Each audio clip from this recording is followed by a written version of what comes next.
je suis très contente de vous retrouver aujourd'hui pour une courte vidéo, je l'espère, normalement ce sera ça, puisque j'ai en fait envie de vous prodiguer, de vous apporter en fait mes 5 conseils pour bien choisir son anti-cerne et son correcteur. Alors oui, pourquoi est-ce que je vous fais une vidéo comme ça pendant les vacances? Tout simplement parce que en fait en prévision de la rentrée et puis parce qu'en fait j'ai eu une discussion il y a quelques semaines, enfin 2-3 semaines je crois, peut-être un petit peu plus, avec une de mes meilleures amies qui me demandait justement des conseils là-dessus, donc c'est vrai que je me suis dit que ce serait peut-être un sujet qui vous intéresserait. Du coup, on va commencer très rapidement avec le premier conseil. Pour moi, la chose la plus importante, c'est vraiment de choisir votre anti-cerne ou votre correcteur en fonction de votre carnation de peau. Évidemment, ça sert à rien de le prendre plus foncé, plus clair.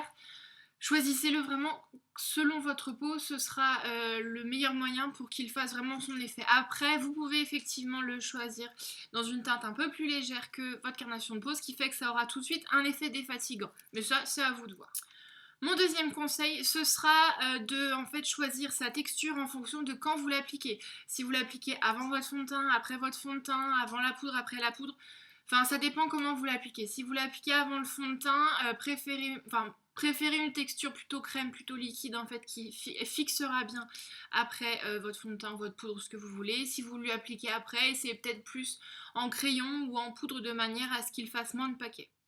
Mon troisième conseil, il est tout simple, faites bien attention à la tenue et à la couvrance de votre anti-cerne.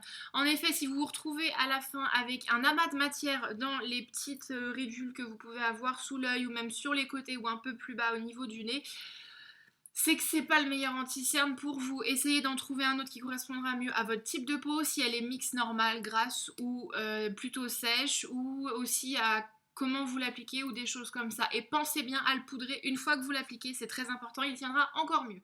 Le quatrième petit conseil, il est tout simple, assurez-vous déjà que le prix n'est pas irraisonnable, on va dire. Ça ne sert à rien de mettre 40 €, 50 € dans un anti-cerne. Des anti-cernes de chez Sephora, de chez Bourjois à une dizaine d'euros marcheront tout aussi bien qu'un anti-cerne à 30-40 € de chez MAC, de chez Urban Decay ou des choses comme ça. Franchement, le prix ne veut rien dire. Vous pouvez avoir de la très bonne qualité pour des prix très très bas. Donc regardez vraiment l'anti-cerne et ne vous focalisez pas sur des produits avec des prix très très élevé. Ça ne sert à rien, ça ne veut rien dire.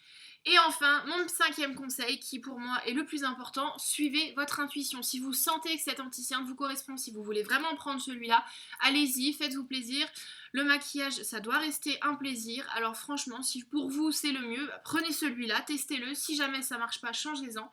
Mais moi, tout ce que je peux vous dire, c'est au niveau make-up, au niveau soins et tout ça, faites vraiment en fonction de vous, en fonction de comment vous le ressentez, de comment vous le voyez. Si vous avez l'impression que celui-là ne vous convient pas, mais que les critiques sont bonnes ou pas, fiez-vous vraiment à votre instinct. Pour moi, c'est le plus important. Du coup, vous l'aurez compris, pour choisir votre anti-cerne, votre correcteur, il y a 5 petites choses à retenir.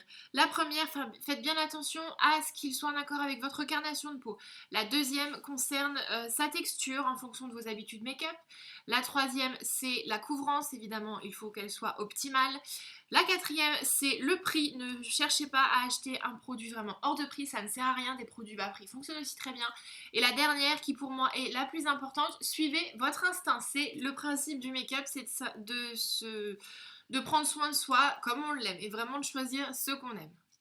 J'en profite juste du coup pour vous présenter, même si je vous l'ai déjà présenté, donc plutôt pour vous réintroduire mes 2 correcteurs anti-cerne favoris. Donc c'est celui de chez Urban Decay, donc le Naked Skin en teinte light, warm. Qui est un petit peu plus clair que ma carnation de peau en ce moment, puisque c'est les vacances, j'ai un petit peu pris de couleur, donc c'est vrai que du coup ça illumine un peu plus le regard. Et ensuite, le second, c'est celui de chez Sephora. C'est le correcteur tenue et perfection que j'utilise aussi bien pour mes anti-cernes que pour les rougeurs ou des petits raccords make-up. Et comme je vous l'expliquais, en fait, c'est 2 produits complètement différents parce que celui-ci est plus en fait en poudre mais compact, on va dire. Et c'est plus un crayon en fait. Et celui de chez Urban Decay est en fait c'est un applicateur déjà mousse. Et en plus, c'est un produit crème, donc ils ont 2 applications différentes. Mais pour moi, ils ont donc des avantages, des inconvénients différents, et j'essaye en fait de travailler avec les deux.